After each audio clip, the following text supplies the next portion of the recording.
Good evening, everybody. My name is Jeff DeVeronica, and welcome to the 20th edition of the Rainbow Classic, the girls' side of things.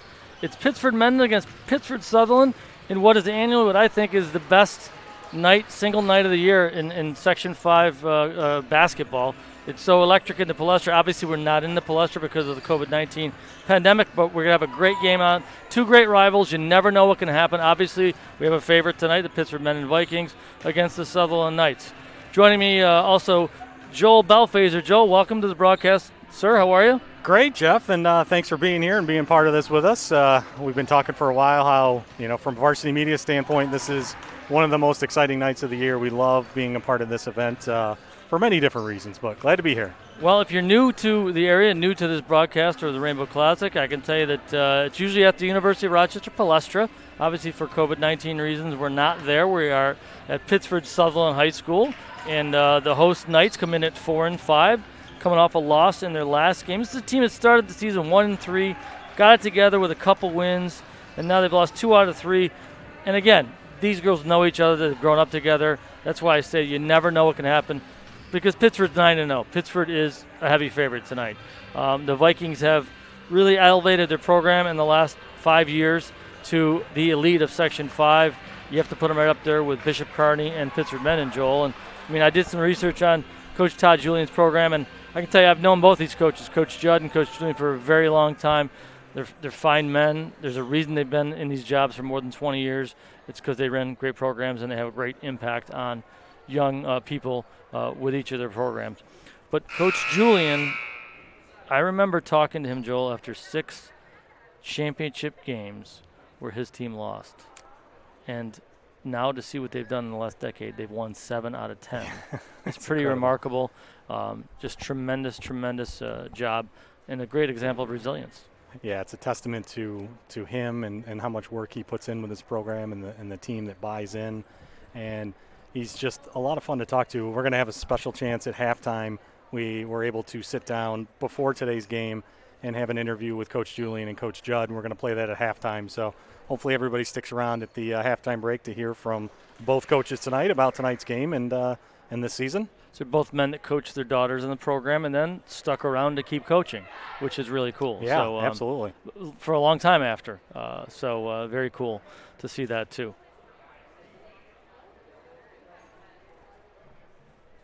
We're gonna pause for our anthem and our starting lineups. Brought to you by us.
All right, here we go with the starting lineups.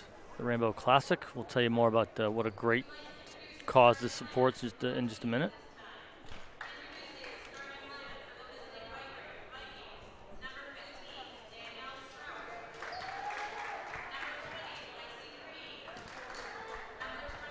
I will say it looks like tonight, we've seen this a lot this year. Get right after it, as we hear the starters, that a lot of the parents apparently gave up their tickets so students could attend, which is always really cool. I've been seeing that a lot more this year. I've seen it happen at Victor. I've seen it happen, I think, Penfield. Really great gesture.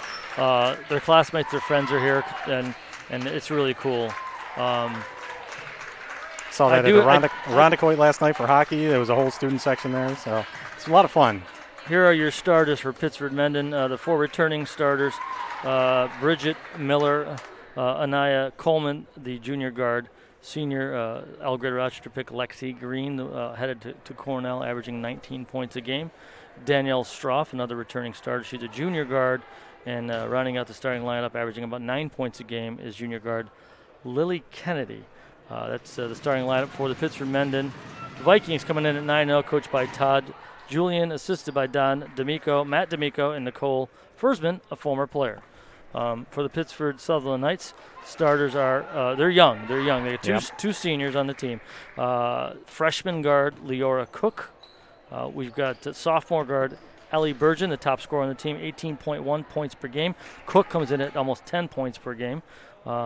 We've got Laura Brandt, a sophomore forward, Dylan Madigan, a sophomore guard, and 2, 4. Well, I'm out of practice, Joel, because I only have 4 starters. And obviously they play with 5 here in basketball. 30, 22, 20, 23, Maylee Garcia, and number 3. It's Maylee Garcia, another captain. And when in doubt, go with the captain. That's right. Senior starter there. So the only senior starter for the Knights. Some good size on this Sutherland team. Good size. You do mention they are very young. And right off the jump, we got a Leora Cook travel going the other way.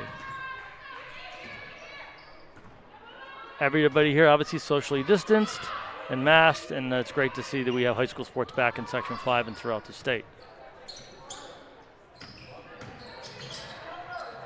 Layup is good. And that's Bridget Miller, junior forward, 2-0 Vikings. One thing we see about this Mendon team is the ball movement is always there every year with Coach Julian's team. They're just so good at moving the ball and getting easy buckets. Man-to-man comes out for Mendon, and that's the staple of a Todd Julian team. Ellie Burgeon gets fouled, though, going to the line.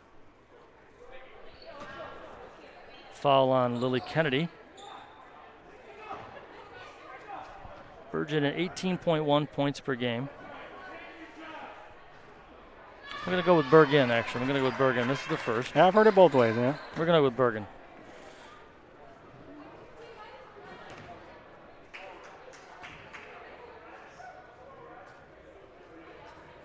And she swishes the second one. 2-1 Mendon. This is Danielle Stroff, the junior point guard, bringing the ball up. Sutherland in a man-to-man. Green is so good. You're right. The ball movement's good, and the movement without the ball is great. Yeah, great point right there. Green to drive, back iron, rebound back up and in, and that's Kennedy.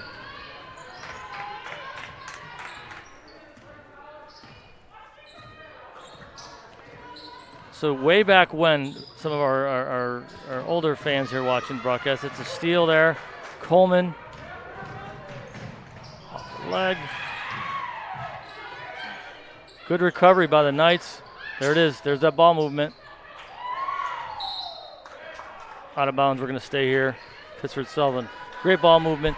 But Larry Horgan was the coach back in the 80s and built Mendon into a state contender and used pressure defense. And that's what Todd Julian has used too. Inbound to Green, tied up. Yeah, we got a quick jump ball call, which you'll see quite often in the girls' game. Yeah.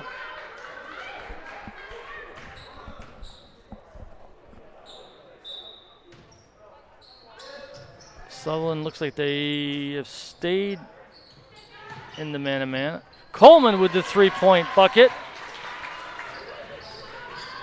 She has been getting better and better every year.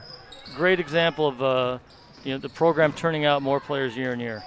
Yeah, it just seems like every year they don't really have to regroup. They just kind of reload every year with new talent. The young players wait their turn and they get some minutes when they're younger, but then they're starring when they're a freshman. And three-point shot there. Number 30, Laura Brandt, 7-4. It's one of those. This is one of these things here, Joel. If they can hang around and they can get some confidence, backdoor cut, Green missed, but we got a hit to the head here. that will really help them. Yeah, if they can keep this one close, they want to just keep it, early on in this game. They want to avoid, Mendon going on one of those big runs. So if you're Sutherland, look to keep this one tight as long as you can. Laura Brandt with the foul, her first. Team's first. Green, boy, she came up, I believe, as an 8th grader. Yeah. On a team that went to states. Was just a shooter that came off the bench, and I remember he put her in. She was called up from the JV, and she got minutes. Key part of that state championship team of theirs, and they were poised to go to another one last year before COVID hit. Yeah, I was there for a couple of losses for the Knights, or for the Vikings. Rather. Nice cut, nice pass, too. Missed the layup. Madigan on the miss.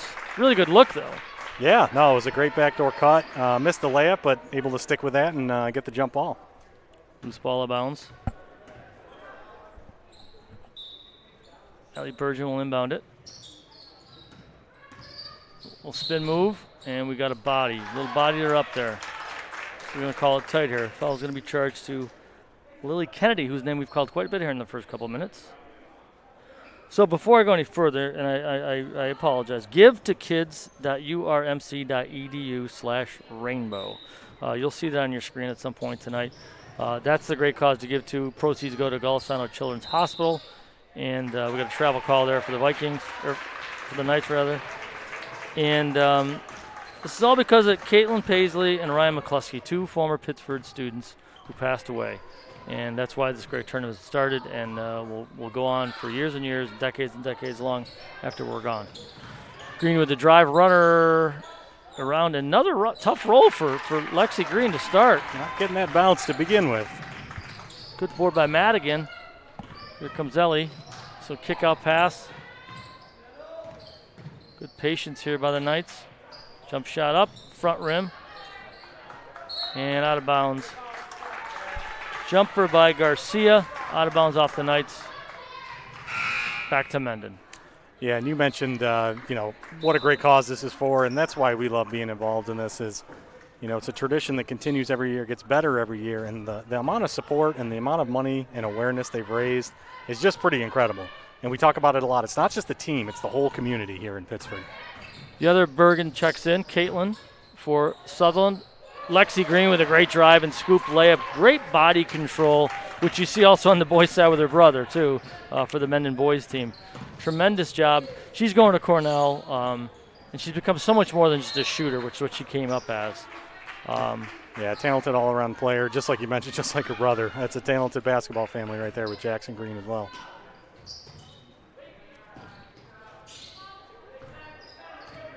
Space out front here. Caitlin Bergen tries to go over the top, stolen. Stroff on the steal. Ahead and loose ball. Here come the Knights. She's got a nice little pull up and a jumper is in. It's Caitlin Bergen off the bench. Wow. Yeah, if you're Sutherland, I think that's what you want to do. Try to get some easy buckets and hang around and maybe frustrate Mendon a little bit. Well, when a team has a good defense, how do you beat it? You get down the floor before they can set up, Joel. So, but that's tough right there. Nice little look. Nice little cut from Bridget Miller to Lexi Green. Well done. She is getting in the lane and causing problems a lot here early. Yeah, you mentioned off the ball movement. She is so good at that. Always cutting through the lane and getting herself in good positions. Turnover again. 3 turnovers. Checking in for Mendon will be number 11, Ellen Henry. We got a timeout. Not sure who that's charged to. I'm going to 30-second timeout to Sutherland. Here we go. Give us a chance to give a shout out to some of today's sponsors who helped put this together and support the cause. There it is, Connors and Ferris, also the name sponsor of my radio show, Campus Construction, Comals, Rossi, LaChase, the Pittsford Pub and Grill, Rebecca Guzdek, I beg your pardon, Keller Williams. If you know how to pronounce all these, go right ahead there, Joel. NIMAT, Machine Tool Corp, Pontillos, Pittsford Mustang Soccer Club, and SEI Design Group. Thanks for sponsoring it. And then there's that graphic there, give to kids.urmc.edu/rainbow. Any donation is wonderful, folks, whatever you can afford. it goes to a great cause to help kids. And thanks to everybody watching tonight. It was a $10 donation to log in and watch tonight's game. So I'm sure my tweet resulted in at least maybe $10 more coming in. Yeah, absolutely. Every little bit helps, right? All right, 12-6 Mendon early on, about midway through the first quarter. Top of the key jumper, Stroff is off the mark. Loose ball, and they're going to get Coleman on a travel. Good loose ball pickup by Miller. Travel for Anaya Coleman. This is Ellie Burgeon with the ball. Guarded by Stroff. Good work, good pick up high. And a little left-handed runner. Well done, 12-8. Sutherland making it a ball game. See, I said to Todd Julian before, I said, are you going to keep this close so I have something interesting to talk about? And he's like, we don't want to keep it close, but you never know. No, he certainly doesn't want to, but great start here for Sutherland. Jumpers off the mark again. Good board. There you go, another turnover. Kennedy on the board. Here comes Burgett again. Oh, swatted by Coleman from behind. Again, Miller up, loose ball, and here come the Knights.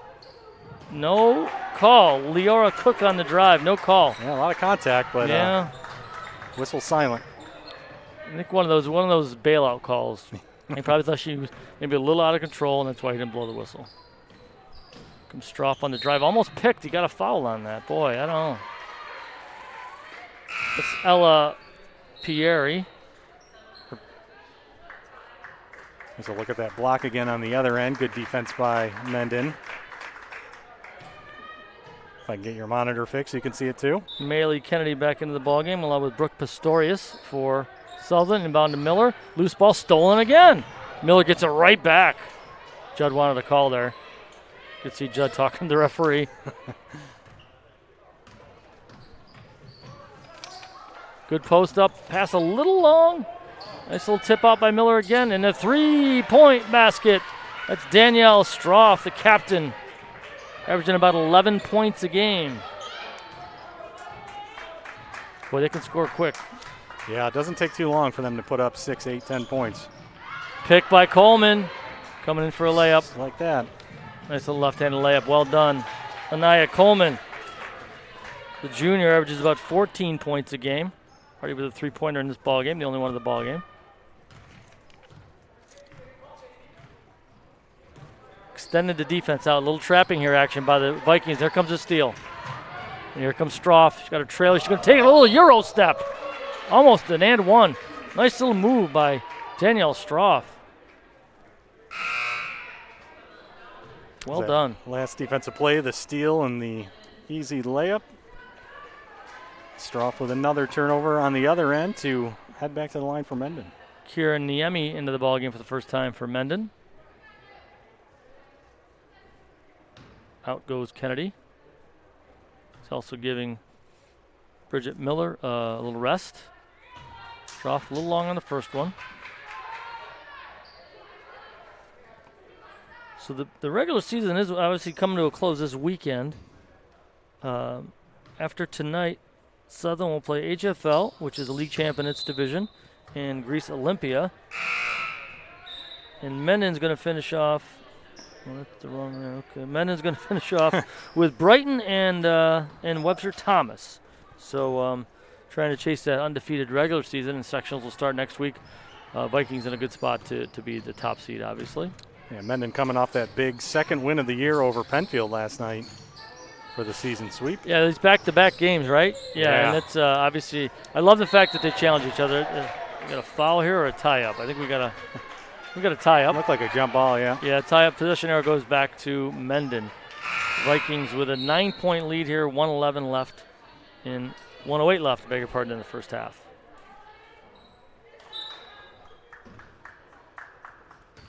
Yeah, we've been talking on a lot of the broadcast about this schedule. I mean, 10 to 12 games in 4 weeks, and some of these teams are playing back-to-back games. It's got to take a toll on. I mean, I know these are young kids, but there are rest days, not as much practice days. Right. There might be practice days where they come in and watch just tape and don't get on the court. Mm-hmm. 3-point shot off the mark. Good little rebound by number 11. Boy, what a hustle play there That's Ellen Henry off the bench. Great job. Great job. One of the captains of this team. One of the 4 captains. Yeah, smallest girl on the court. She came away with that rebound and put it back up and amongst people much taller. Niemi almost made that three-pointer, too. Nice little drive here. Good runner. Ellie Burgeon with the layup.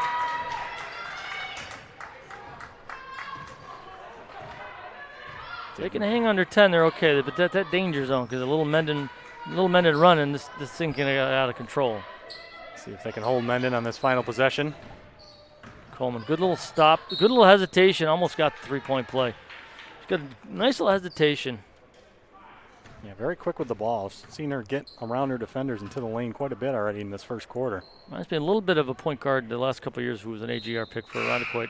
Lana Page. Yeah. Good stop and go, good quicks, and obviously knows how to finish too. Back in for Sutherland, that's Leora Cook. She's a freshman. Got a good size on the Sutherland team. Brant's got a good size for a sophomore. Up and in on the first one for Coleman. Also been really proud of the way Section 5 these kids have played with their masks. Oh, yeah. You know, there's a lot of talk before the season started about who's going to wear a mask, who's not, and these kids are really doing it. Really trying to be safe, and it's great. 20-10 after the first quarter. Here it's the Rainbow Classic. 20th year of this great event, and I was lucky enough to cover some for the Democrat Chronicle for many years. And I was so excited with the advent of us shooting video and doing video packages, Joel, that I think my last year at the Democrat Chronicle, before I moved on, I said, I just want to go and do a video package of this game. Yeah. I don't want to write about it. I just want to get the highlights. I want to get the kids in the crowd, you know, the wave and all the going back and forth, the chants back and forth. It's great. It's just a great atmosphere. And obviously everyone fingers crossed if everything stays the way it's going. People will be back in the stands next season, certainly in Section 5. And I think spring sports, based on what we've talked about, I had Dr. Mendoza on my radio show and the Monroe County Health Commissioner about how he thinks spring sports will be just fine. Very close to normal. And I think you could see even more capacity in the crowd because it's outdoors, obviously. Yep. So, and it's great that, you know, football games will be going in a couple weeks and boys and girls volleyball gets its chance after missing out the fall season. So really great stuff to have high school sports back. And I know there are critics of that, but I know districts are also, including mine in West Irondequoit, we are going to start. There's going to be a musical in a couple weeks. Yeah. And start seeing that more and more. Kids will be wearing their masks on stage, but that's the way it is. You know, that's okay. You know, everybody's just, I think, thankful to have a season or have, you know, productions that they can put on that they're willing to do what they need to do to keep it. Yeah, he's got Brant on the travel there. Shuffle to the feet. Going the other way. Turnover is becoming a problem for the Knights. And obviously you could see after the first couple of minutes, the Vikings have picked up their defensive pressure.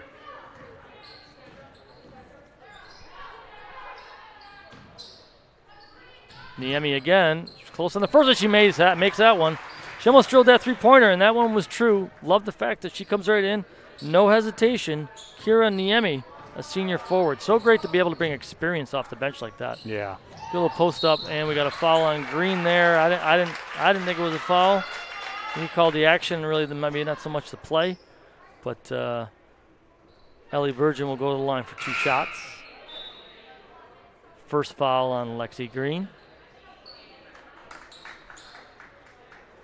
Very well-spoken young lady. We'll get to talk to her after the ball game. Also scheduled to talk with one of the captains for Sutherland, Maylee Garcia. It'd be nice to get both players' perspectives from their teams on playing in this game, how different it is, and just the season in general. Bergen second shot up and in. Quickly up the floor. Because Coleman and Stroff kind of really interchangeable as a point guard here. It's kind of good. He's got nice options for Coach Julian. Coleman between the legs, a little runner, no call. Niemi with the board, no call on the rebound. We're going to stay with Pittsford Mendon. I'd say that one was deflected.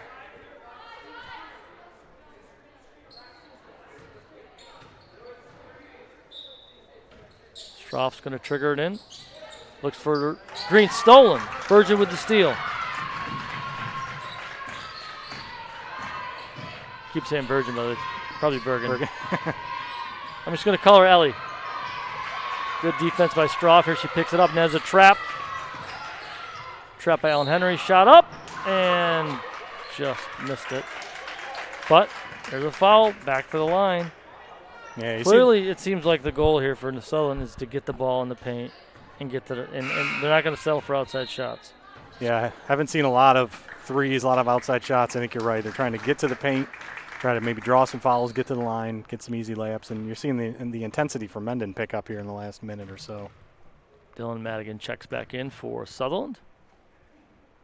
Well, look how she releases that. You see that she takes the offhand off the ball and really makes sure she's shooting it with the right hand here. Very interesting style. There it is again. Yeah, you really do not see that very often. It's Caitlin with Lexi Green. Good crossover drive, the leaner and the foul. 3-point play attempt or chance here for Lexi Green. Yeah, nice crossover here. Take a look at the replay as she heads to the line. Good crossover and just a great finish there. She draws the contact.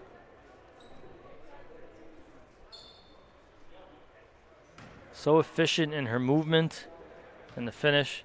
And I'm going to guess it's going to be a swish here. Yep. Yeah. Good. Looks like a 30-second timeout here for Pittsford. Mendon built their lead up to 13 points early here into the second quarter. Live from Pittsford Sutherland, you're watching Varsity Media production of the Rainbow Classic. Now, there's going to be a third Rainbow Classic game for the boys, and that's coming up this Saturday. And that one's at right here. Right here, right? Yep. So, I mean, I guess in a weird way, we get rid of one Rainbow Classic in a normal year, and in COVID year, we get 3. So, you know, we get a few extra games here. Obviously, different format and everything, but I did jot down the score when I was doing some research today.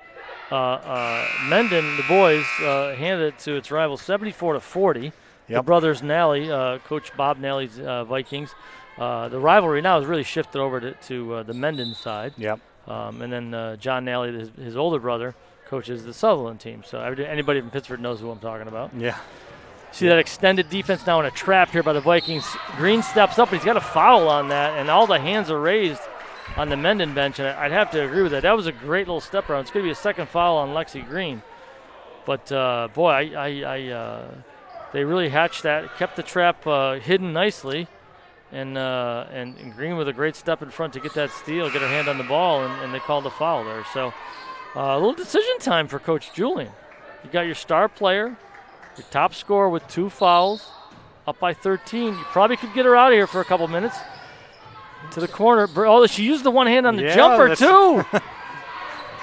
Caitlin Bergen. I like it. I mean, the result's not the best, but hey. Right. There's got to be a reason she shoots that way. She must like it. Niemi with the 3-point try, and she makes another jumper. Kira Niemi off the bench with another trifecta for the Vikings. Some instant offense. She's got 5, I think, off the bench.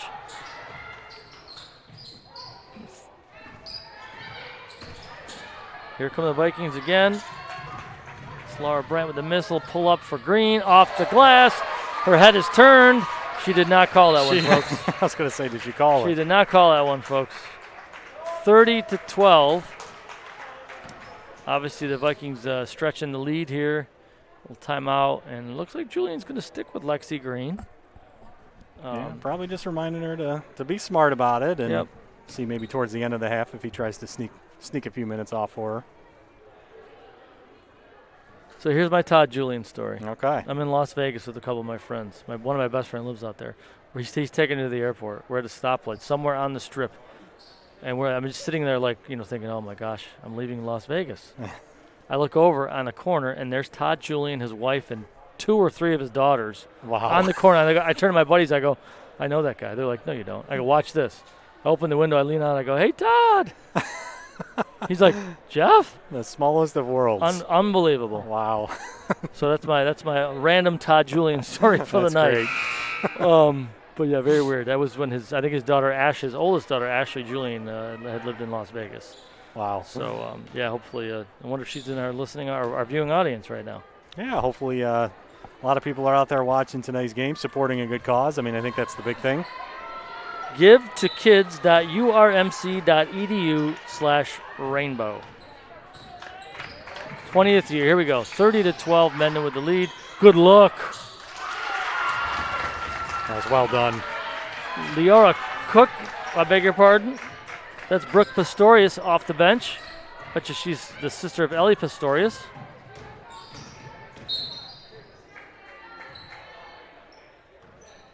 A little bump on the baseline. Yeah. No foul trouble for either team, though. Just the second team foul for Sutherland.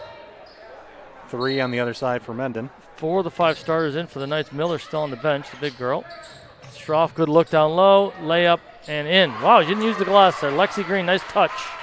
32-14. She's so tough to guard inside and outside. She can beat you in a bunch of different ways. She's got about a dozen. We'll get you halftime numbers in just a minute once we get there. Another drive there by Leora Cook. I like what this Sutherland team is going to be in the next couple of years. They've got a lot of nice parts to work with. Yeah, a lot of youth on this team, that's for sure. You talked about that in the opener. And an 8th grader, a freshman. We've got 4 sophomores. Caitlin Bergen goes to the bench. Virgin.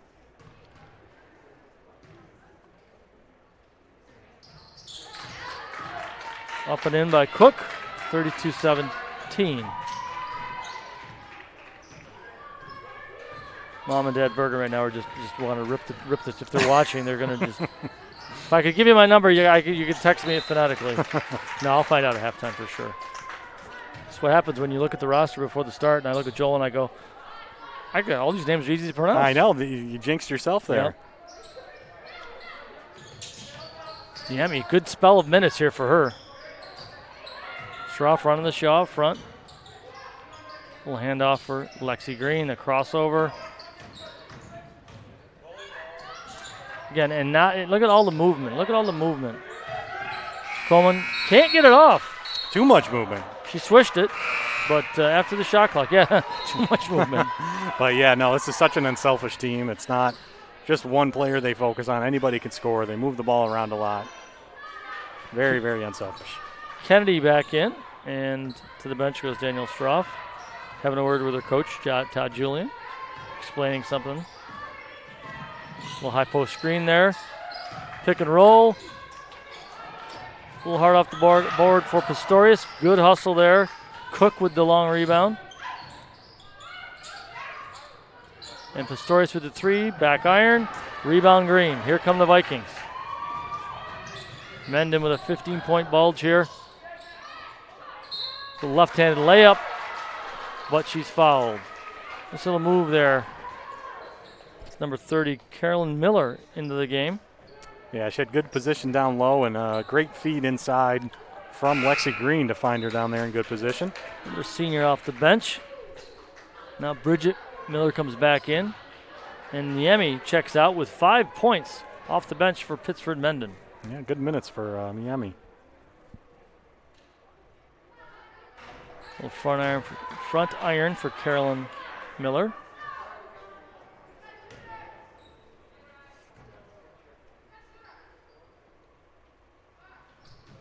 And swishes the second one.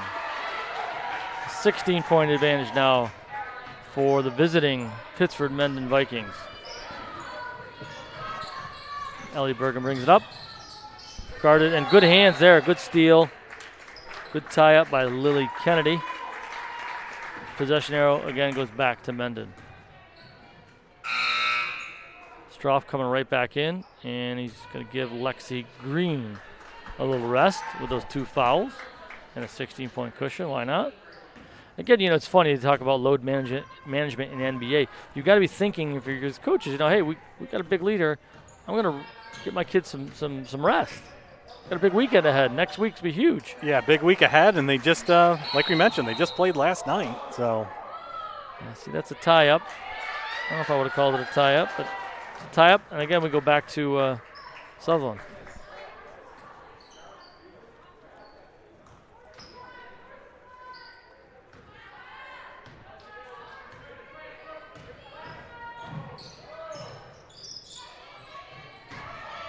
Baseline drive, and they've got a foul. They got an offensive foul. Boy, I thought maybe travel there, but an offensive foul called on Garcia. I'm going with the travel there. Yeah, that's one of those. Could have gone either way for sure. Hope the officials don't watch this one back, though. Hopefully just the fans. Coleman on the left side, but between the legs. Looking for some space. She finds some of it, little pull-up runner in the lane. Good. Yeah, nice soft touch there. Anaya Coleman. By Anaya. Really smooth. To the baseline. Good pressure from the Vikings.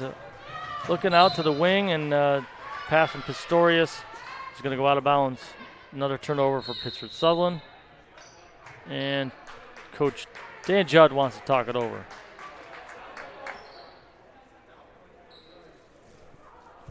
So now here's why, again, I have this, I guess I can say this now a little more. Here's why I think the tie-up, the jump ball is such a bailout call for some of the officials. So I don't like to see it as much as I see it. So that's why I've been a little critical of some of those loose balls, Joel. Yeah, no, I can understand that. Yeah, if you're not really sure, you can always go with the tie-up. It's kind of like a charging call. It's one of those that it's very subjective. It could go either way, and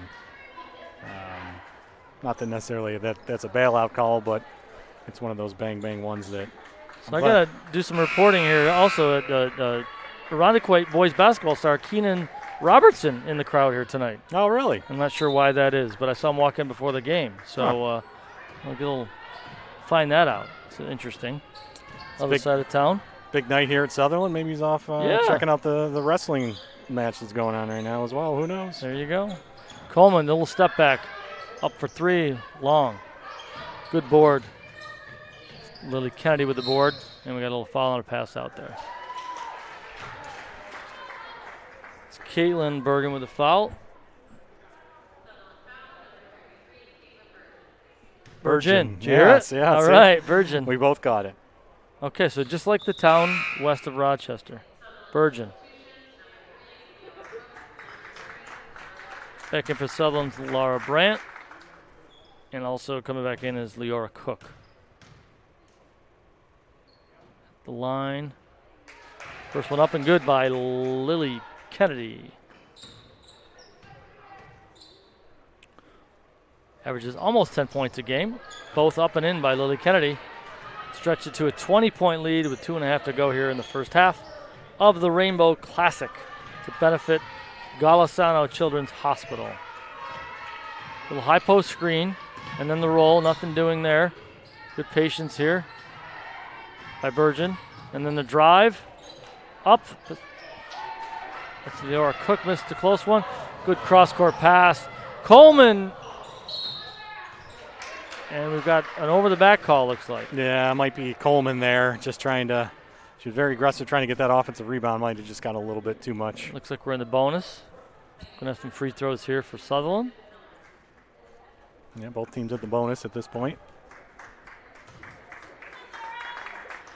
And I will tell you this, the good folks of Varsity Media, based on all the reviews of what you do and what schools are doing, this live streaming thing isn't going away. I think you're right. I got to be honest with you, it's nice to sit in my living room and check out whatever game I want. We've heard that from a lot of athletic directors and parents. Hey, you want to find out what's going on in a certain game, just hop on our YouTube channel and check out the game. Laura Brandt with the first free throw, up and in. Second one up, and all net. 37-19. 2 minutes left here in the first half. It's a great balance of working on stuff and yet rest for this group from Mendon. Coleman, three-pointer, good! Anaya Coleman with the sweet stroke from the left side. Been very impressed. First time seeing her in person this year. She is a dynamic player. That's a good 1-2 punch you got there, her and Lexi. Stolen by Miller. Here comes Coleman, a little shovel pass up. Kennedy will stop and go there. A little good defense to shut off the dribbler. That's always on a fast break. Got to stop the ball. And Kennedy was stopped. Looks like more free throws coming up for Sutherland. Yeah, I got a little bump there on the rebound. I couldn't see who it was, but going to be a couple shots here for. It's on Carolyn Miller. For Leora Cook. Getting ready to check into the game for the first time. Annie Reffermat comes in for Sutherland. Really great to see both coaches being able to use most of their roster here. Yep. This is Cook, front rim. Just want to remind everybody, too, at halftime as well, we're going to play that interview that we had a chance to sit down and talk with Coach Dan Judd and Todd Julian. So stick around at halftime to hear from both coaches. Two great ambassadors, not only just for their own programs, but nice free throw there. But for Section 5 basketball, that was Cook on the free throw. Entered the coaching ranks the same year, too, according to them. I did not know that. 21 years, I think they said. Wow. I'll have to go back and watch the interview myself. Let's see if I can. Let's see if I'm memory here. I think there might have been someone else after Horgan. A little step back again by Coleman. I don't think Julian replaced Larry Horgan. I think Bain Johnson was the coach that Judd replaced. Okay. I think. I don't know. You're testing my memory here. I was a young man back then. Might have been in my 20s when they started. Okay, well, last minute of the first half. Here comes Stroff. Guarded by Burgeon. Coleman again. A little space. Give her some space up top. She likes that step back. Oh, hard screen. Hard screen. No call. Stroff with the jumper, and it's in. Good stroke from Danielle Stroff.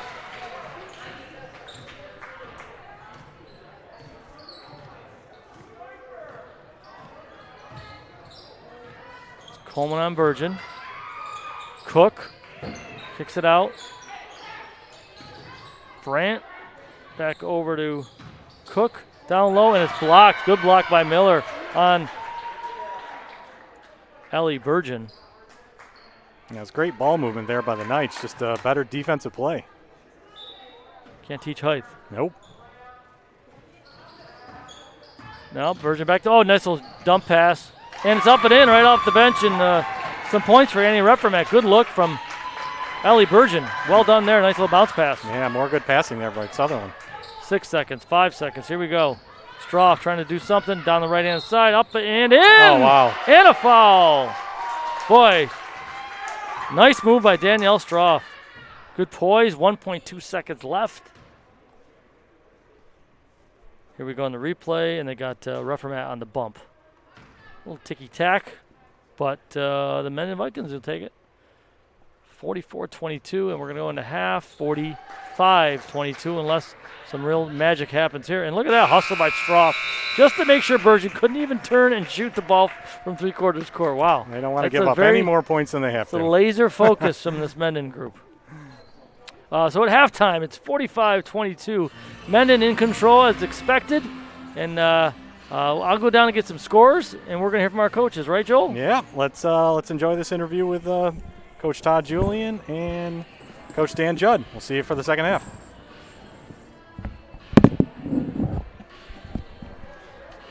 Any idea how long it is? All right, it's Rainbow Classic, round number 2 this time, girls basketball edition. Pittsford Sutherland Knights, Pittsford Mendon Vikings. Sam and Joel here, and we are joined by the head coach of the Knights, Dan Judd, and the head coach of the Vikings, Todd Julian. Gentlemen, thank you so much for spending a few minutes with us and to get everybody ready for this big game tonight. We appreciate it. Guys, we want to start a little bit. First thing I want to ask is, and you guys take turns answering the questions, but first thing I want to do is that, Rainbow Classic different this year, of course. We're not using the Palestra. There's not going to be 1,000 people in the gym. It's going to be quiet. We're going to have parents or close friends. What's that mean for the game for you guys, and how do you get the girls ready to play? And with still keeping the goal of raising the money for the hospital. Well, I think it's an awesome opportunity just to have that. I think 5 weeks ago, we weren't even sure we were going to have a season. And, all of a sudden, now here we are, not only with a season, but also an opportunity to have the Rainbow Classic in some form. Obviously, it's not ideal. We'd love to be at the Palestra, but that's just not a possibility. I think everyone recognizes that. In terms of getting the kids ready, as Todd mentioned in the kind of the pre-interview, I mean, there's so many games jammed in here. There's not a lot of time for game prep. It's game practice. And so, we actually have a game tomorrow, and I think Todd plays Tuesday. So we all have, we have games actually before we even play each other. And so that's different than in years past. But it's a wonderful opportunity for the kids. It's a great opportunity for the community. And, we might not raise quite the same amount of money that we would in a normal year. We're still going to make a significant contribution to the hospital. Yeah, I mean, I would concur with what Dan's put in there. If you surveyed the kids and thinking they weren't going to have a season and ask them what would they miss the most about not having a season, the Rainbow Classic jumps right to the top of the list. So being able to have it is a real plus, as Dan mentioned. Our kids are thrilled to be able to do it, and really our philosophy in this season is remain grateful for what we get. We are extremely grateful to be able to play the game. We've got a great rival, long-term rivalry with Sutherland, and our kids will be ready to play, and I would say they're just as pumped up about it as they would be if we were going to the Palestra on a bus ride. Yeah, I'm sure once the ball's tipped, you kind of forget all the other things that you're missing, from years past, and it just turns into that rivalry game. I'm kind of curious with this season. You guys touched upon it, how this season has been so different, and you're grateful to have a season. Is how have you prepared differently, having such a condensed season and a shortened season? How have you guys prepared differently than years past to get the team ready for so many games in such a short period of time?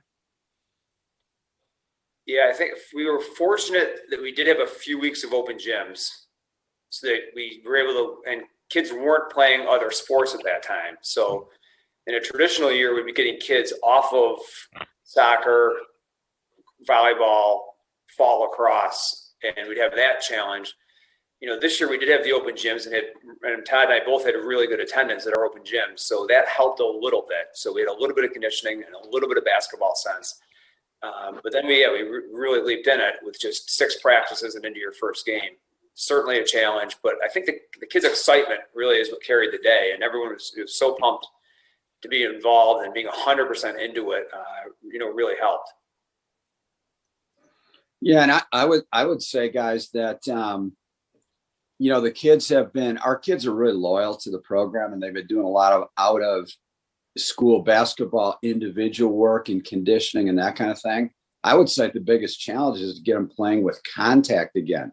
You can work on your ball handling, you can work on your shot, you can do that, but all of a sudden now you've got to do it while you're being hit. Basketball is a contact sport. So I think that was the biggest challenge, but the good thing about it was every single program was in the same boat and had the exact same challenge. So it leveled the playing field out quite a bit. And, the kids were ready to go. We've really progressed by, I would say, coaching a little bit differently in games, almost like a practice, utilizing more timeouts, pointing out things where we can improve. We've probably done a lot more film that we've done in the past to really kind of get, kind of accelerate the learning curve, if you will. So we're just making the best of it. Guys, last question. Up until, 6 weeks ago, maybe, we didn't even know if we were going to be in this situation. Now we're in the stretch run. We're in the last week of the regular season. Sectionals are going to be done before you know it. Then we're going to move into another sports season right after that. What has it meant to these girls to be able to, even though it's a 10, 12 game season, cherish every moment of it and move forward? What has it meant to the players? I think quite a lot. Just to have the opportunity to be together every day on a regular basis as a team, to be involved in something, bigger than yourself. I think that's been just wonderful. A lot of these kids play spring sports, either lacrosse or softball, and they lost that whole season. And then in the fall, a few had an abbreviated season. It would have been pretty traumatic to have lost the winter season as well. So to get something like this, I think we're all very grateful for the people that were behind the scenes making this happen. And the district, our district was certainly a part of that for sure. And I think we're very thankful that we were able to have a season. Our kids are ecstatic to have a season. I mean, if you rewind back to last year, we had qualified for the state tournament and didn't get to go because of COVID. And all of a sudden it looked like it was going to roll into this year too. So, to get a season meant everything to these kids. We had a lot of returning kids that didn't get that opportunity a year ago. And, I can tell you from every single player, they are completely grateful to have some kind of a season, especially the opportunity to compete for a sectional title. And as Dan said, just being together on a daily basis has lifted their spirits immeasurably. And it's great to have some sort of normalcy, seeing you guys out in the court and, having a season at all. And I just want to say, since we've been involved now for a few years in the Rainbow Classic, congratulations to you guys for all the work that your programs do and the district does, and raising so much money for such a good cause.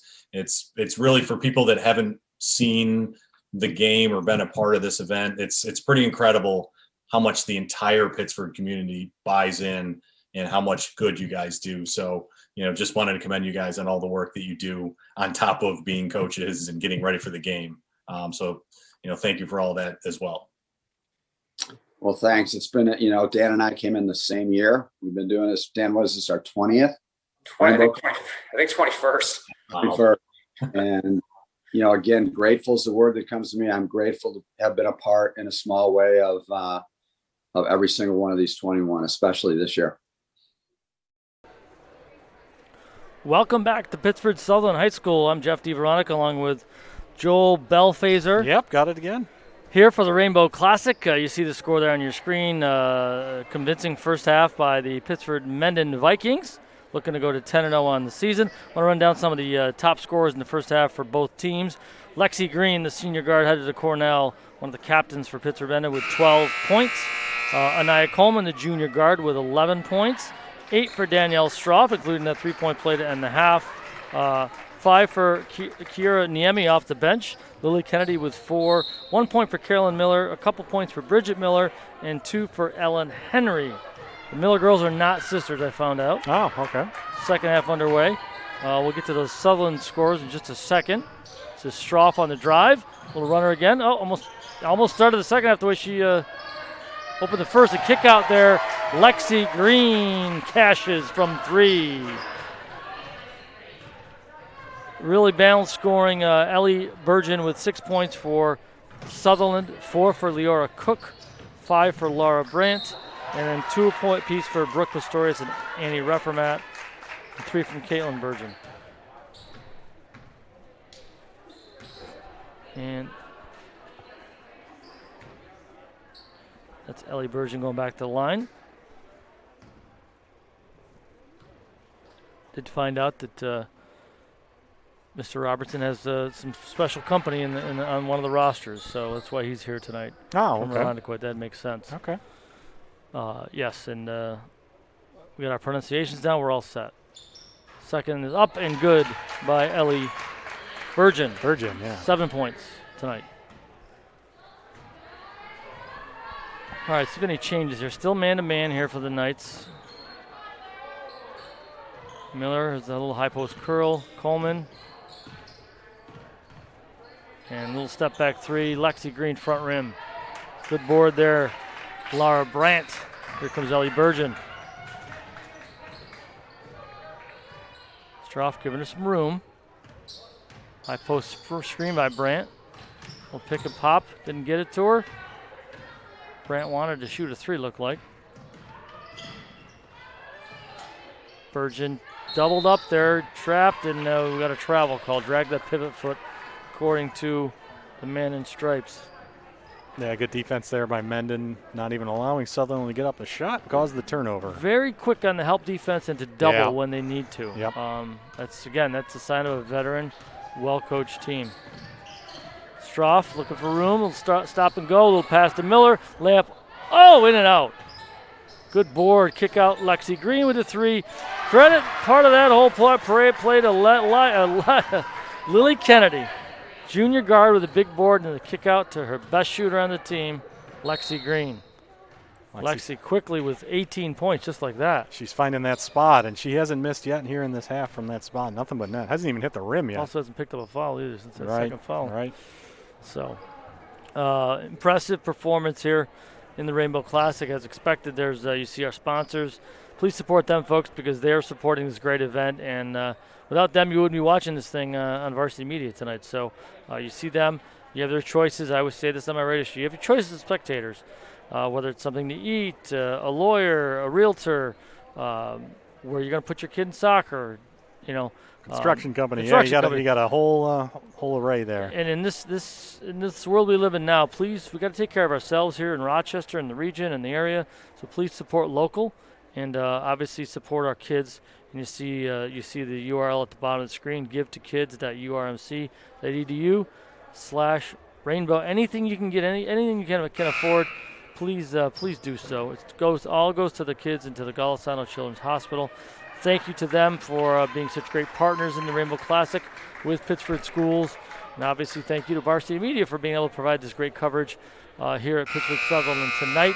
And imagine you're going to be live here again on Saturday. Yeah, we'll be right back here in a couple days for the boys' game, Saturday at 6 o'clock, right here at Sutherland High School. Bryant inbounds. This is Burgeon. Madigan. Good little move here. And that's Laura Cook, I beg your pardon. Laura Cook had a bit of a slow start now. She's going to the line to try to bump her personal total up to 6 points. I'm going to put my microphone down for a second. Okay. Boy, the Mendon crowd is really quiet tonight. What are the masks that can't yell, Joe? What's going on? Yeah, they are a little quiet. The Mendon madness. Not used to not hearing. I mean, them, maybe they should just say. forgot how to cheer because they may go to games. I don't know. I'm a little surprised. Team's winning. Coleman kick out. Stroff with the 3 up, a little long. Good board. Miller battling for the rebound. Got it. Oh, look nice at the pass. quick look. Miller to Green, over to Kennedy for the, wow, that's just Pittsford Mendon at its best right there, Joel. Yep, that's just great hustle there to get the rebound, and then a nice little touch pass from Lexi Green. Green just unselfish and decisive and poised, everything you want. Good defense by Coleman there. Good hands too. You know, coaches always say don't reach, but if you're good at it, sometimes they bite their lip. Yeah, you got to be smart about it. We'll take a look at the replay there, the play we were just talking about. This is tremendous. Look at this. Out Miller fights off 2 defenders, and then a great look. I tell you what, Green knew where she's going with the ball once she got it. She knew it was going there. She didn't have to look. She saw that play happen before it even happened. Yeah, great players certainly think a few steps ahead, and that's what she was doing right there. Stroff guarded by Burgeon. Little runner by Stroff. She's been good in those. Front rim that one. Another hustle play by Miller. Great look again. That was Stroff. That one to Kennedy. And we've got a foul here. Yeah, it looks like a tripping foul there on, let's see who it was in Mendon, but. Boy, a lot of, if there was anything you could say, there's a lot of fouls for Mendon in the first half. Yeah. Is that the 4th foul on? 3rd foul already this half, yeah. No, but they've got Lexi Green with a 4th foul here on the Oh. board. If it is, we missed the 3rd, Joel. Yeah, well, that's interesting. I don't remember the 3rd unless it was one of the first ones in the half. It's a 30-point game. Yeah, I think it was only 2 at the half. Good strip there by Kennedy, but now he's got a jump ball, and it's just no way in heck that's a jump ball. Yeah, she was out of bounds as she had the ball. Well, the ball never was really pinned, or it was never. It was deflected as the defender. The ball was actually always out of bounds. moving. Right. All right, Sutherland get the ball out of bounds. Burgeon working on Stroff. Good matchup here with these 2 guards. After her sister, off the rim. Another board by Miller. Boy, she has done a great job. In the limited minutes, she didn't play a lot in that second quarter. Coleman with a little crossover runner. Missed it. Board to Garcia. Here comes Caitlin Burgeon. 3-point shot up. Just missed it there by Brandt. Rebounding foul. We're going to go the other way. Battle for the board there, and Coleman's able to get the better of that. Ball back to Mendon. Guards who rebound. That's a great commodity to have. Yeah, they get after it. Both these teams, you've seen them going after the rebounds. That's coaching right there.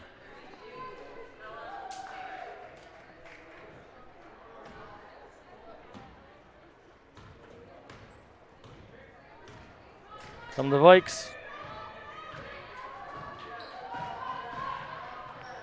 Coleman, good screen up top by Kennedy. Over to the young lady off the bench. That's Ellen Henry, who had a couple points with a bucket in the first half. Here comes Stroff. Good left hand, and he got a foul there. That one was a foul. Leora Cook on the personal. It's her 2nd foul. So we're not going to see a lot of Lexi Green the rest of this quarter, I don't think. Probably not with 4 fouls. No. He wants to hit. Coach Julian's going to have that in his hip pocket. Out goes Cook. In comes number 32, Dylan Madigan. And they're going to get an offensive foul. Interesting. 33, I think it was. 33, 32. 32. 32, yeah. 32 for Mendon on the foul there. That's Ella Payray. Found out how to pronounce that one. It's just a junior forward. Good size for her, too. So spreading some minutes here for Coach Julian with a 30-point cushion. Midway through the third quarter, Bergen operating down low. Couldn't finish. Here comes Coleman on the break. Head up. Good dribble between the legs. Almost picked, though. Look at that. Good defense by number 32, Dylan Madigan. Coleman not having it, and he's got an offensive foul on that. Yeah, another one I'm not really too sure about. Looks like she drew the contact. She didn't really jump into her. Todd Julian scratching his head. Yeah, he's thinking the same thing. Yeah, he's going to have a word with the official, and the official's explaining it. I think he was saying that she used the offhand, but comes Bergen to Bergen. Out to Pistorius. Pump fake and go off the rim. Good board here. That's Payray off the bench with the board. We got a foul. Thanks again to Coach Julian and Coach Judd for taking time on a Sunday night to sit down and do that interview. We really appreciate their thoughts and comments about this game and this rivalry and this season. I'm going to go on a limb here. I think the only coach with longer tenure in Monroe County is Steve Willoughby of HFL. That's my guess. That's just off the top of my head guess for coaching tenure. Yeah, I can't think of anybody else. Probably right on that. Coleman guarded by Madigan. A little rub off the screen there by Kennedy. And the runner and the drive just missed another one. Really close. So good elusiveness getting into the lane. Here comes Ellie Bergen. Good look underneath. Looking for her sister, but not a good look. I take that back. Kennedy with the steal up to Coleman. Coleman, the little Euro step, again off the rim. Out of bounds. Oh, he's going to stay here. See that Euro step a lot more and more every day, and that's an effective move, and it was nicely done there. Yeah, I would have fallen down if I tried that when I was a kid. And certainly fall down now. We got a 5-second call. Yeah, that was close. Interesting. Coach Julian's not nuts about that call either. It's a good thing it's a 30-point game, or Coach Julian would be really animated. If it was a 3-point game, there'd be a lot different. I think any coach, no matter what the lead is, never really relaxes. Ellie Bergen. Fake the handoff, drive in. Oh, no foul there. Gets her own rebound. No foul there. And unfortunate to get the call against her. Kennedy with the board. She's doing a nice job on the board. They're a little small. Small underneath right now, but she's got pretty good size. Listed as a guard, but she's playing more as a forward right now.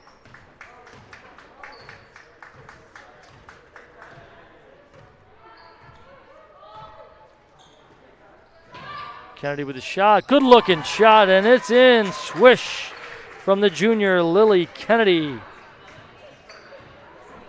Good looking shot there. They're gonna need that next year when Green's gone. Yeah, nice release there. Nothing but net. Pistorius with the three to try to answer, and she does. And same on the other end for Pistorius. Senior captain Brooke Pistorius. Her sister Ellie played and was a very good player for Coach Judd a few years ago. Yep. Comes Coleman.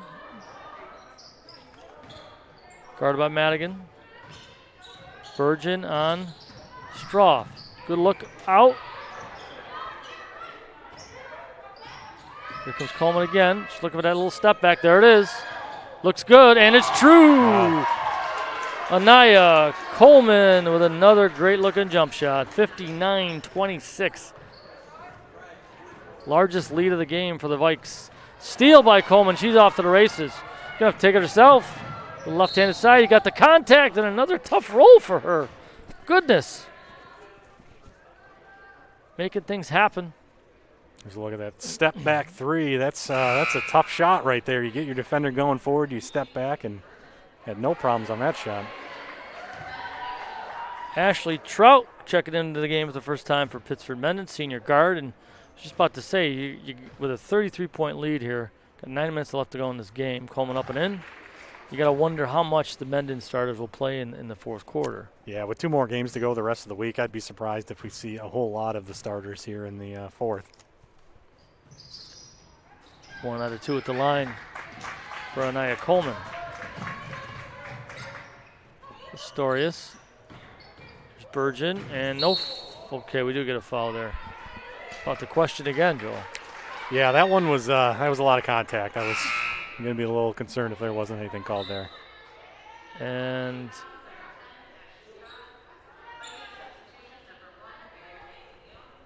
Stroftek talking to the official, actually.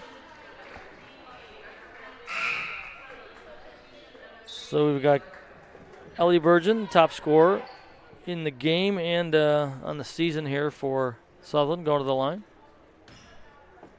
Got a 1-on-1 here. Or I'm wrong again. Yeah, I think she was in the act there. Really? Either way, they're in the double bonus now. Okay. Well, In and out of the I guess first there one. is no double bonus in girl. It's just the bonus.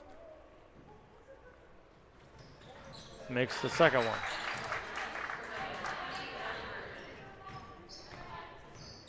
.33 lead. Under the minute here in the third quarter.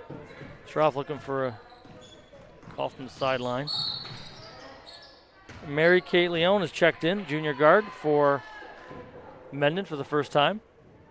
Deep into the bench now for Coach Julian.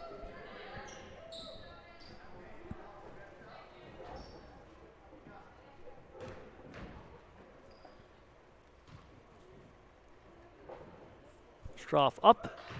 Another swish. Good shooters on the squad, Joel. Mm-hmm. They can score from a lot of different players on this team, a lot of different spots on the court, too. You don't swish by mistake very much. Stroff tracks down her own long rebound, and she's fouled by Madigan. Good hustle by Stroff.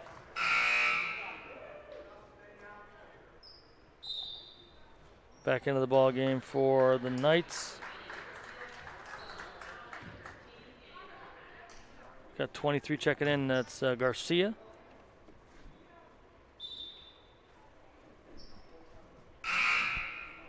And that's Kennedy trying to get back in. Looks like she's checking in for the shooter. Kennedy going to check in for Stroff. It's always at the, as a player, you're like, well, I know she's going to check in for me if I make the second free throw. Do I want to make the second free throw? You always wonder if that's going through their head. Yeah. You know it is. I think with a 34-point lead that's okay. Ms. Stroff should get maybe the fourth quarter off. Second one up and in. It's a swish. And that could be her night. And a fantastic night for her. Double figures for Stroff. We might not even see Lexi Green in the fourth quarter, Joel. Yeah, if I was Coach Julian, I probably would just sit her the rest of the game, get some rest. Couple more games coming up. Good board there by Burgeon, and she's fouled. I say this Mendon team's going to be tough to beat in sectionals as well. Oh, absolutely. Especially now this year with no neutral sites, everything's home court. So Friday at Brighton, and then they're at home to finish the regular season against Webster Thomas. So that's 3 games in 4 nights and 4 and 5, right? Mm-hmm. And a tough one last night against Penfield. Not as tough as the first time around, though. No, a little more comfortable this time around. Ellie Burgeon with the first free throw and the second one up, front rim. Loose ball, it's going to go out of bounds, going down the other way. Mendon basketball, unless we get a correction here.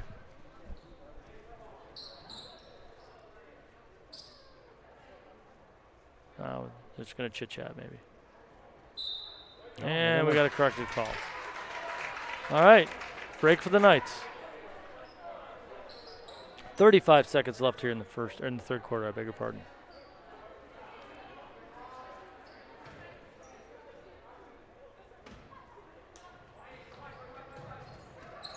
Tough getting it in. Good D. Corralled, and Cook misses it. Jump ball here on the rebound. Good hustle by both teams there. It's Ellie Payray from Mendon on the hustle play. And I believe that was Annie Reffermat for the Knights. Under 30 seconds. This is Ellen Henry. Over to Lily Kennedy. That's a new player. It looks like Leon with the shot there. A little hook, good board. Good move there by Ella Payray. Looks like they got a shooting foul.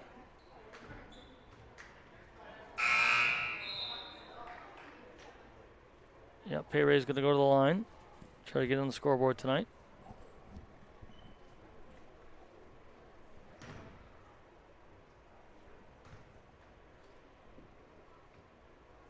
Good form, shot up. Missed it.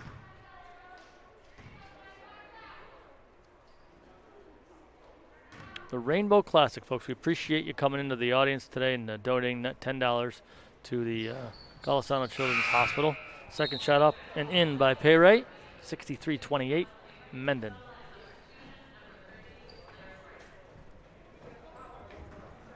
Everybody tuning in, just a reminder, Saturday's game, our third Rainbow Classic event, boys game right back here.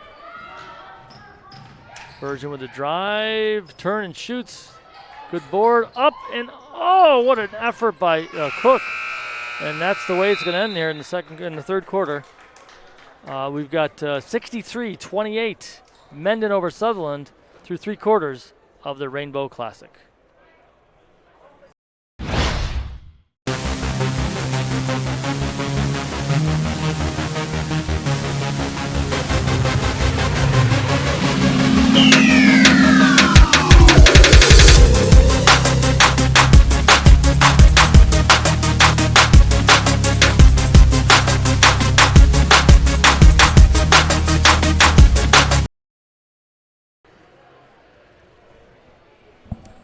We are back at Pittsford Sutherland. Jeff DeVeronica and Joel Belfazer.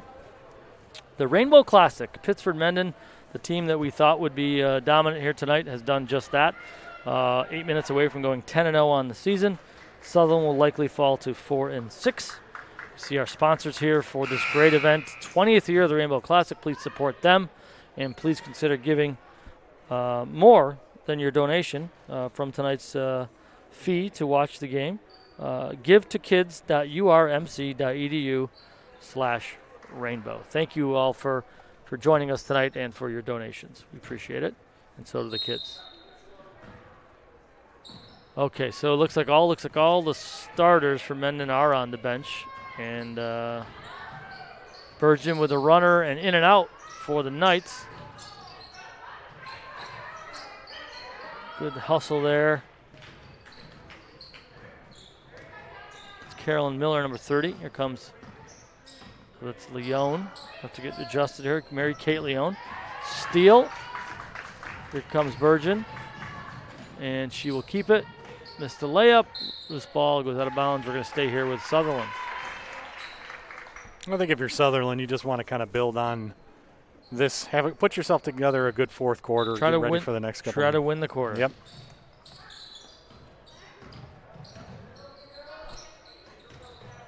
Good hustle there, good steal, good hands. Good hands there, Ellen Henry. Slapped it right away from Virgin.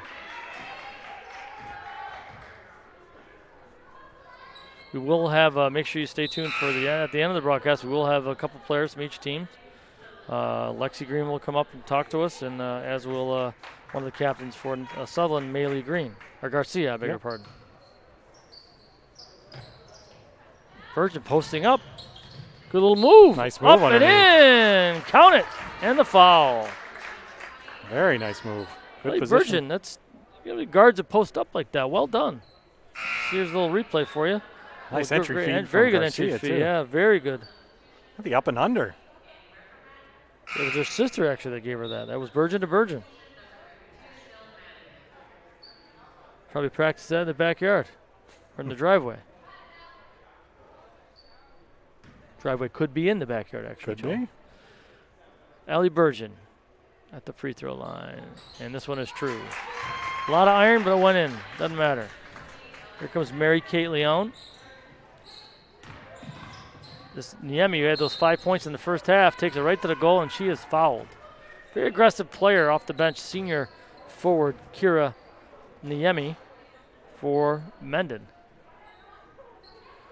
So I did my research today, and in the last 6 years, it's 5 titles for those Vikings of Mendon. And in those 5, they've won 4 in a row. The record in those 6 years, Joel, 132 and 17. It's incredible. In the last 3 years, it's 71 and 6. Whew. Unbelievable. That's dominance. Yeah, I mean, that's the definition of a dominant program, and it's something Coach Julian has built here. A little bittersweet. I saw them lose in states, covering 48-46. They lost to Jamesville DeWitt in 2017. And then 2 years later, and I covered so much heartbreak for Mendon. I wasn't there for the payoff to cover that game, and they won the state championship. Nice little shot there, Ellen Henry. Good control on the drive. A good little runner. And so yeah, I remember seeing that game and like thinking, I didn't get to see Mendon win the state championship. I felt bad about that, but and you could tell last year still weighs heavy on Coach Julian too. They qualified for the state title. They had a great loaded team again. Yep.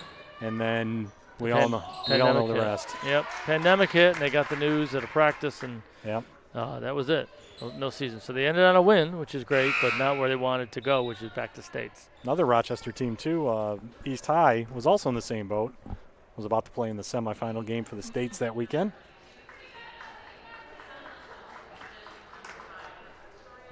Now, Ellie Burgeon, remember, folks, she's a sophomore. Her sister's sophomore, so I'm assuming that means twins. Up and in. So this is a young Sutherland team. They can take something away from this, Joel. I mean, they're playing their rivals. They know how good Mendon is, and they know the speed of the game and that they need to play at next year. Yeah, they played well in that first quarter, kept it close, and Mendon kind of flexed its muscles after that. But you're right, they got a lot of talent on this team, a lot of young talent. So they're going to be good for years to come, no doubt. Only one senior starter for Sutherland, yeah. So everyone will be back. The runner Henry, she go with that left hand. She likes that. Again, good control. She gets the foul.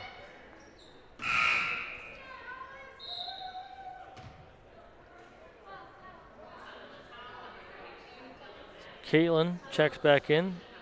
To the bench goes her sister. Getting set to check back in is Laura Brandt.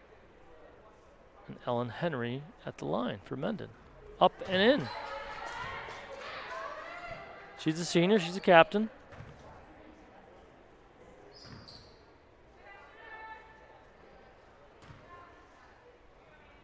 Backup guard behind Coleman. Lexi Green and Daniel Stroff. Come the Knights. Poked away by Henry. Boy, she's involved in a lot. And we got another tie up. So Caitlin Burgeon tied up there. Good hands by Carolyn Miller.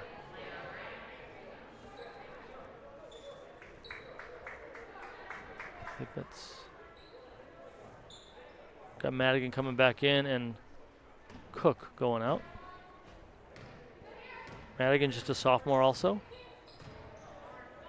Niemi, she likes to put it up. Good cut. Henry, that left hand runner, and she gets it again. The out of action, Ellen Henry is part of a lot of action here. Well done.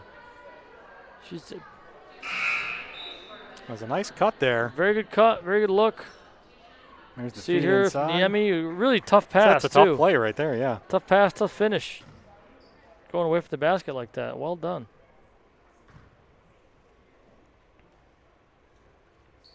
Up and in. Nice little guard off the bench here for the Mendon Vikings.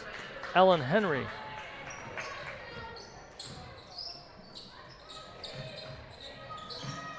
I think they've switched to a zone now. Hands, good hands. Miller almost broke up the play and almost stole it. Turnover, it's going to go back to Mendon.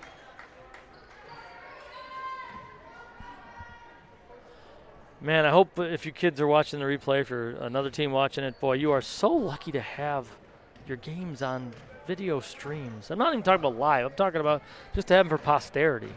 I got to dig out a VHS tape, Joel. I think everybody's really enjoying it. I don't think I have a VHS player anymore, so Yeah. got to get those babies converted. 22 into the game for Mendon. Kate Hennessy. That's a nice shot there. Almost a finish there from Carolyn Miller. And we got another jump ball. This one's going to go the other way down to Sutherland. Hennessy's a junior forward. First action for her. Deep team, deep roster here for Mendon. Yeah, I mean, they got their second team, and that's I think a lot of teams around Monroe County would kill for that to be their number one. Post up here. Kick back out. Shot up. Nice little kick out. Nice shot. Laura Brandt with the 3, and a nice kick out from 13. That's Annie Reffermat. Well done. Nice looking shot, too. There she is again. Ellen Henry making the most of this fourth quarter, I'll tell you that. And get back to the line. She's taking advantage of her playing time. And it's a good thing for Coach Julian to see if Ostroff Coleman gets into foul trouble. Lexi Green. He could go to the bench if he needed to. Looks like I think maybe Coach Judd calling a full timeout. Let's go back to my research here. Okay. Now, that being said, the Sutherland still has more state titles than Mendon. Still, yeah. Sutherland has 2. They won in 06 and 2014. And I can tell you, 06 was a team that no one thought was going to win the state title at the middle of that season. But all the pieces fit together nicely. And they just went on one of those magical postseason runs. All the kids knew their roles. Unless I'm getting my years mixed up, I believe that was a young lady named Rachel Murphy was the lead guard from Sutherland back then. And it just had a terrific postseason.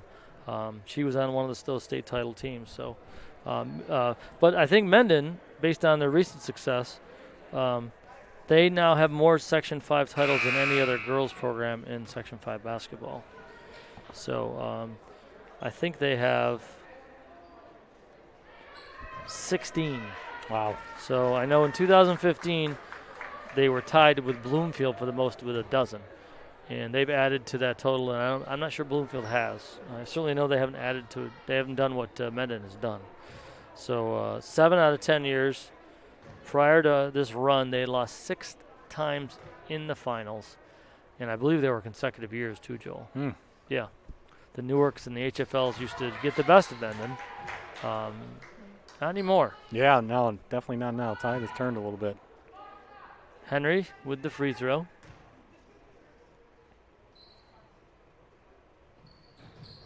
And another solid minutes for her. Some more subs coming in. Looks like we got a line change going on here. Jess Robinson coming in. She's a junior guard. 31 also checking into the ball game. That's Allison Gent. And yeah, I think everyone else we've announced that they're in the game. Okay.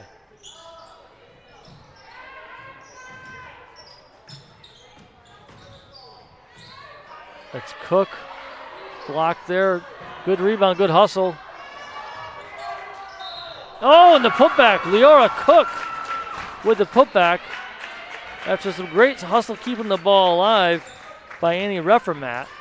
She's just a junior. Cook is just a freshman. Great job on the offensive glass by Sutherland there.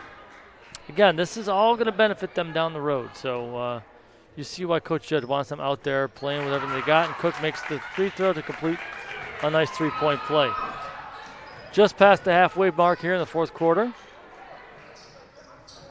See what they run here. They run this little rub on the right side and the cut down the lane. One thing I will say that Varsity Media does is gives everyone a nice scouting, right? Hey, 22 with a jumper just into the ball game. Kate Hennessy. I was thinking about that as I'm doing some video last night of Irondequoit basketball for Twitter, and I'm thinking, I wonder if Coach Card wonders if he's mad that I'm showing all these sets that he's running, so all the opponents can look at it. Yeah, it's come up a few times. Streaming has made it difficult for that, for coaches to hide their plays, right? But at least it's level now. At least everybody is streaming. All you coaches out there watching, you get to scout from your couch. That's right. Oh, good anticipation by Hennessy. Back-to-back buckets. Oh, she's fouled. And good sportsmanship there from Dylan Madigan. Tell you what, you're right about the second unit, or maybe even third unit for Mendon. They're making stuff happen. Yeah, they got some of their. They've definitely cleared the benches here, and getting a lot of different people playing time. Well, they got 15 players. He could go 3 sets of 5 here. And they really haven't seen a whole lot of drop off here, have you? And it's all good for Coach Julian to see this too. He's going to keep rotating players. Niemi's going to come back into the ball game. So is Carolyn Miller. I mean, Mendon certainly played. And you got to be thinking long term here, right? Because think about it. They might have 2 more lopsided wins on the weekend. Right. And that I was just going to say that. Spread it out for everybody. This happens a lot with Mendon, a lot of lopsided games. So this gives you a chance to get some of these players more playing time that don't normally see the court all that much. Yeah, and they're back in that 2-3 zone, so it's not like they're out pressuring the ball. I know some people say, well, geez, why aren't they like just holding the ball? Like they're running up to score. Well, you know what? These girls deserve their chance to get out there and compete too. Sure. You can't tell them to go out there and hold the ball. Right. Yeah, they're not going to come out here and just run the shot clock down and give it away. Impressive performance. Mendon about to go 10-0 on the season.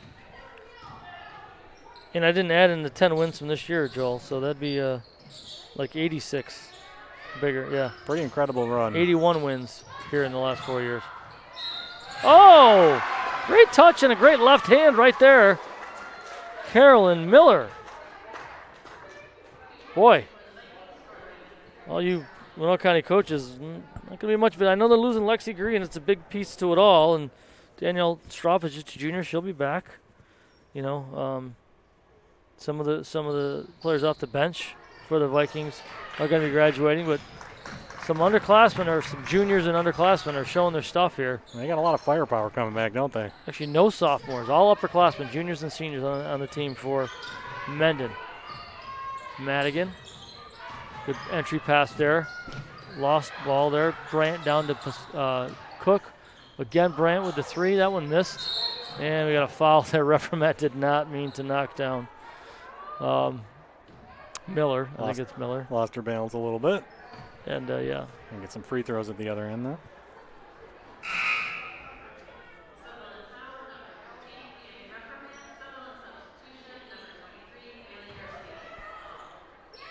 Miller goes to the line.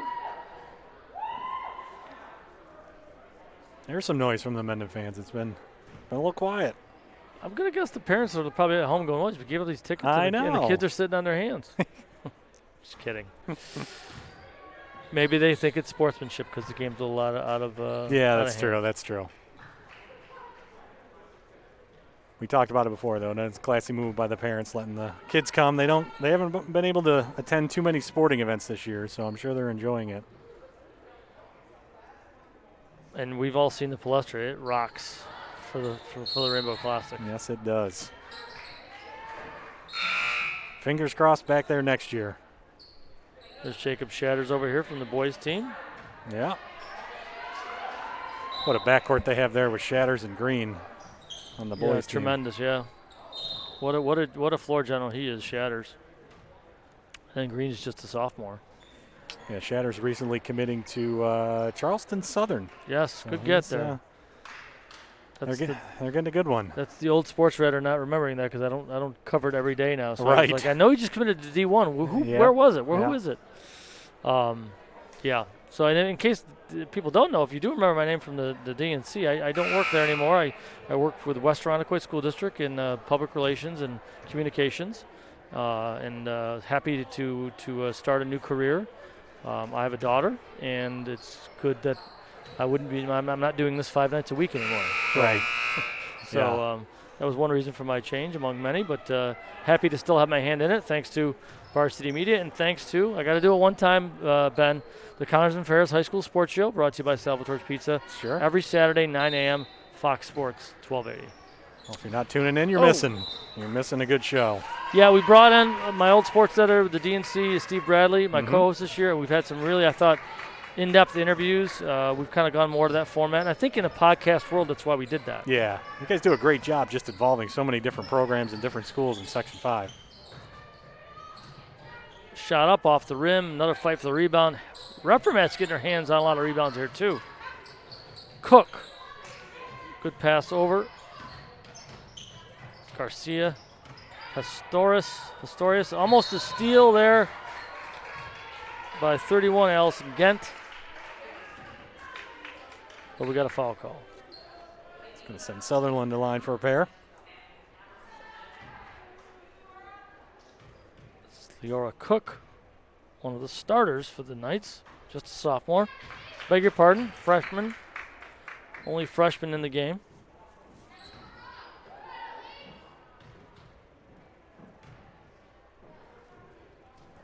Just under 2 minutes left to play. Second shot up and in. There's Niemi. May have gotten away with the travel. Good decision there by the refs. Right at the season average for defense here for Mendon. 39 points a game. That's all they're allowing this Nice year. block there. That's Brandt with the block. And there's number 10 with the jumper. Allison Trott. I beg your pardon, Ashley Trott.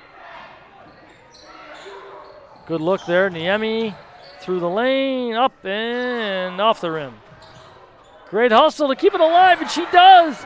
Oh, and a layup. Carolyn Miller off a great hustle play to keep it alive by Kira Niemi. Julian's got to love seeing that. These kids are playing so hard. And they're going to win this ball game with Lexi Green sitting for the last quarter and a half. They'll win it big. Got to be a good feeling for Coach Julian to he's have that story talking play to out. Green right now on the side. Like, are you well rested for the weekend? Okay, we're going to need you. Okay, good. Maybe he's prepping him for our post-game interview. Yeah, there you go. We need you to go up there and talk to Joel and Jeff, the J&J show. Over the top pass, Niemi. Good defense. Good post defense there. That's Pistorius. Winding down, under a minute to play. Sutherland still grinding. Good for them. Pistorius looks down low. Entry pass to Reformat. Turns. Not going to be able to finish, and it's going to go down to Mendon.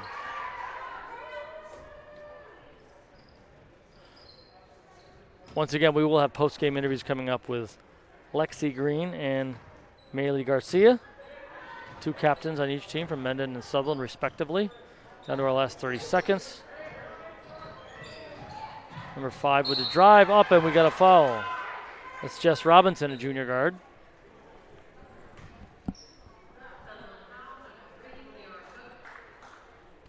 Leora Cook with her fourth foul.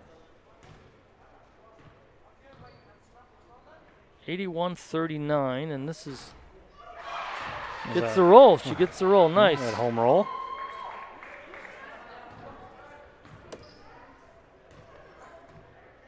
And I believe this is the highest point total of the season for Mendon. 83-39. It is. Pistorius looking down low again. Here's Cook. Little drive in the lane, layup, a little hard, a little strong. Here she comes again.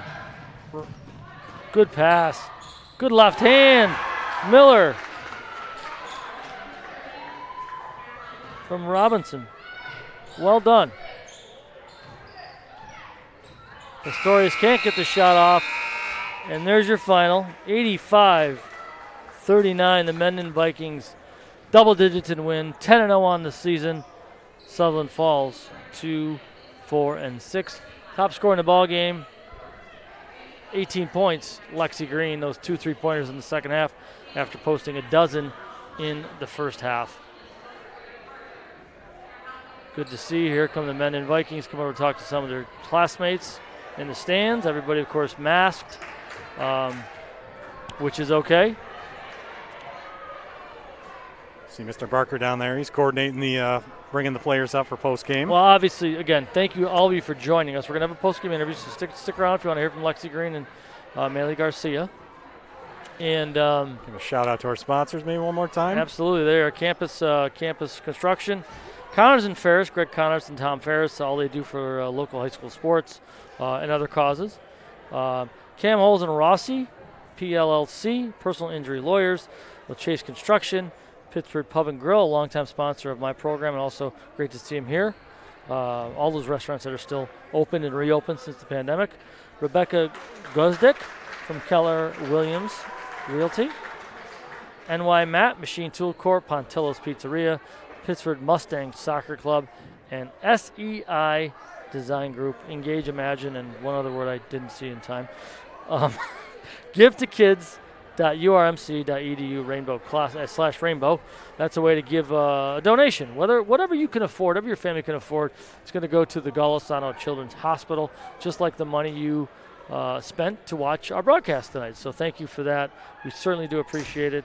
It's just such a charitable city and organization or town. They rally behind our own, and it's great to see the great things that can be done for people at Golisano Children's Hospital. So Ellie Bergen is going to come up. Yeah, we're going to get an audible here. Sophomore Ellie Bergen's going to come up and talk with us. All right. Well, I'm going to step off here and let you talk to her. Ellie Bergen, a sophomore and top scorer for these Knights. Hi, Ellie. My name is Jeff DiVeronica. Nice to meet you. If you can hear me, you don't need to put those on, but if you can't hear me, that's fine too. Okay. It's been a weird season. Yeah. Obviously, this is not what you want to see in the result, but obviously this game means more than just basketball. And were you on the team last year? Did you play at the Palestra? Yes. Okay, so that's pretty cool. Yeah. That being said, the bigger picture here and the cause of this game. Do you guys talk about that as a team? Does Coach Judd talk to you all about what this game means? Yeah, it's just such a great cause, so we always try to come out hard, and we want to have fun for the good cause because it's such a good game, good rival. So. Well, I can tell you this: you're going to be at the Palestra the next 2 years, young lady, and I know you're going to want revenge. You got a good young team. How excited are you about the potential of this squad? I'm really excited. Yeah. What do you like about the way your team plays? We're fast. We just try to get the fast break, push the ball, and then slow it down and get good shots. What does Mendon? I know they're your rival and they're the other school right now, but what do they do so well? Watching them play and guarding them, what do they do so well that makes them so effective? They just work for the good shots and they work really hard. So. And that's your sister on the team too, right? Yeah. Are you twins? Yes. How cool is that? Yeah, it's really fun to play with a twin sister. So. Who's taller? Are you guys the same height? I'm a little taller. Well, it's been a great sophomore season for you, averaging about 18 points a game. 4-6 on the season, a couple of games left. What are your goals and hopes for these last couple of games for your squad? Work hard and try to win the games and make it to sectionals. Okay, you play in other sports? Lacrosse. Great, and that's Pittsford's lacrosse. Kind of neat. You're playing against these girls now, and then in a couple months, or not even a couple months, a month, you'll be teammates with some of these. Yeah. That's an interesting dynamic. Yeah. How do you girls separate that? Just when we play basketball, I mean, good competition, but don't play dirty, obviously, and then you just make up after and just stay friends the whole time. Well, we appreciate your time and talking with us, and nice game for you and Knights. I know you're going to build on this, finish off the season strong. Thank you very much. Thank you so much. Ellie Bergen, everybody. Not Bergen, right? Bergen. Yeah. Got it. Thank you. You're welcome. Thanks for coming up, and now we're going to get Lexi Green on. She of the well-rested Lexi Green after those 4 fouls. Did you pick up a quick one early in the second half? Is that where you got the third foul? Yeah, you went to halftime with 2 fouls, right? Yes. Okay, yes. we missed the third one, and then the fourth one we're like, wait, she has 4 fouls? Yeah, I know. But you're well rested, and a nice smooth 18 points. Yeah. A couple threes in the second half, and then you got to rest. First, congrats on the win, 10-0 on the season. Obviously, this game, it's your rivals. These are girls you grew up with. You've played in a lot of these things. Obviously, we're not at the Palestra, but the big picture, what does this game mean to the players and to the school district? It's always a great event. Excuse me. Every single year, it's awesome just because the whole community comes together and we're able to play a game for such an awesome cause. So the fact that we were still able to do that this year is pretty exciting. Now, you and I talked on my radio show before the season got going about what this season could mean for you. And I know there's not going to be a state tournament, but there's going to be a Section 5 tournament starting next week. How excited are you for the potential of this team? Oh, it's awesome. This team is really, really good. I've played on a lot of good teams, and this team is pretty high up there. And just to be able to compete in sectionals tournament is awesome because we weren't sure if we were going to get that opportunity. Contributions off the bench, too. It's not just the starters. Yes. Have you been able to have games like this where you get some rest? Because this has been a really gruel of it's a short season, but a grueling season. Have you been able to rest much like this in games? A little bit recently, just because we do have good players that can come off the bench, and we've been able to get out and get a pretty significant lead in some of the games that we've had recently, besides last night, so that helps. How tough is that balance, trying to get your rest, but also you want to work on stuff for the next game, right? Yeah. Even though you're in a lopsided game. Do you guys do that in some of the lopsided games where you try to work on stuff? Yeah, like this week we have 4 games and then sectionals next week, so definitely, and some of the past games that we have to use our games as practices. So yeah, we've definitely been doing some of that. Well, you have another opportunity to end another season on a win. When you won states as a sophomore or freshman? Sophomore. Sophomore. Mm-hmm. End the season on a win. Yeah. And the federation too, right? Yeah. Right. Yeah. Mm-hmm. And then junior year, not the way you wanted to end the season on a win, but yeah. And then now senior year could do it again. Mm-hmm. So it's been an amazing career. Yeah. If I said to you today that we have to stop playing basketball like last year, right? What would be the best memory? Is it states? Is there something else? Is there? Oh, that's a tough question. There's so many, honestly. I think just all the relationships that I've built throughout the years. There's been lots of amazing girls that I've met and that I still am friends with from 8th grade to now, and I know that I'll be friends with these girls for a really long time. So I'd say that's probably the biggest thing that I take away. It's one of the great things about high school sports, the yeah. lifelong memories you're going to have and friendships you've made. So. Mm-hmm. Some knuckles for you, young lady. Good luck in sectionals. Thank you. Congratulations on a great season so far. Thank you so much. Lexi Green, ladies and gentlemen, from the Pittsford Mendon Vikings, the 4-time defending Section 5 champs, going after one for the thumb. And we want to thank you for tuning into our broadcast. We want to thank Pittsford Sutherland, Pittsford School District. We want to thank Golisano Children's Hospital, all of our sponsors, which you've seen during the broadcast. And, of course, our thanks to our production crew here on site, to Joel. Well done, sir. Thank you for carrying me. And thanks to Varsity Media for inviting me to have the microphone here for a couple hours. I enjoyed it, Joel. Yeah, thanks for being back with us again. It's always fun when we get together and do a broadcast. And we only do these in Pittsford, you know. I know it. It's always been Pittsford. Sutherland too. Yeah. I've never broadcasted anywhere but Sutherland. That's true. That's true. But no, thank you all for tuning in, for watching us on and make sure you get back on the YouTube channel if you want to scout or you want to watch other games, your school or others.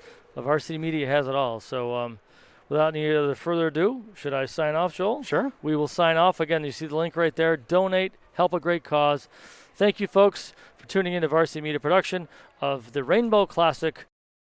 Our entire crew here. My name is Jeff D. Veronica. Have yourself a good evening.